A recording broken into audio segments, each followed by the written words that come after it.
Taarifa kutoka Jamhuri ya Muungano wa Tanzania, Wizara ya Mambo ya Ndani ya Nchi, Jeshi la Polisi Tanzania. Jeshi la Polisi mkoa wa Geita linafanya uchunguzi wa ajali iliyosababisha vifo vya watu watatu, mwanaume mmoja, mwanamke mmoja na mtoto aliyekuwa mgongoni, ambao bado hawajatambuliwa na inadaiwa ni familia moja waliohamia hivi karibuni katika eneo hilo.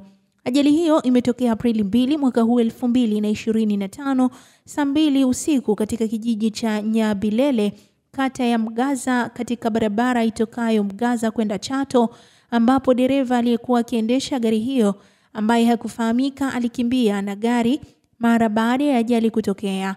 Miili ya marehemu imehifadhiwa kituo cha afya Mgaza Chato kwa taratibu za uchunguzi na utambuzi. Vile jeshi la polisi linamshikilia Abel Josephat mwenye umri wa miaka 43, Msukuma, mkazi wa Bwawani Nyamirembe, wilaya ya Chato, kwa tuhuma ya kupiga picha miili ya watu waliofariki katika ajali hiyo na kusambaza kwenye mtandao wa kijamii wa Instagram zikiwa na maudhui yasiyokubalika, kitendo ambacho ni kinyume na sheria.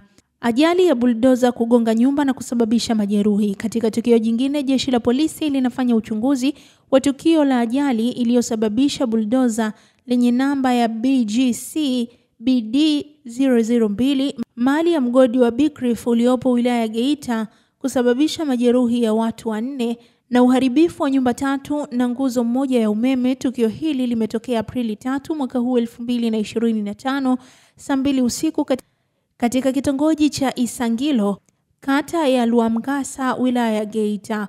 Waliojeruhiwa ni Paulo Charles mwenye umri wa miaka 35 na mtoto Majaliwa Charles mwenye umri wa miaka 2 wanaopatiwa matibabu katika hospitali ya wilaya ya Geita. Wengine ni Filipo Rabi mwenye umri wa miaka 14 na Musa Michael mwenye umri wa miaka 9, walipata michubuko, walitibiwa na kuruhusiwa.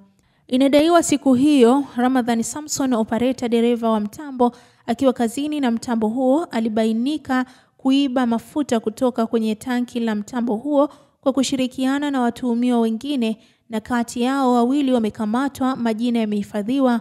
Baada ya walinzi kubaini tukio hilo, walianza kufuatilia ili wakamate. Ramadhani Samson alipogundua walinzi wanaelekea ilipo mashine, alikurupuka na kukimbia, huku akiacha mtambo huo ukiwa umewashwa ukijiongoza wenyewe na kwenda kugonga nyumba hizo na kuwajeruhi watu hao waliokuwa ndani, kisha mtambo huo kukwama kwenye majaruba.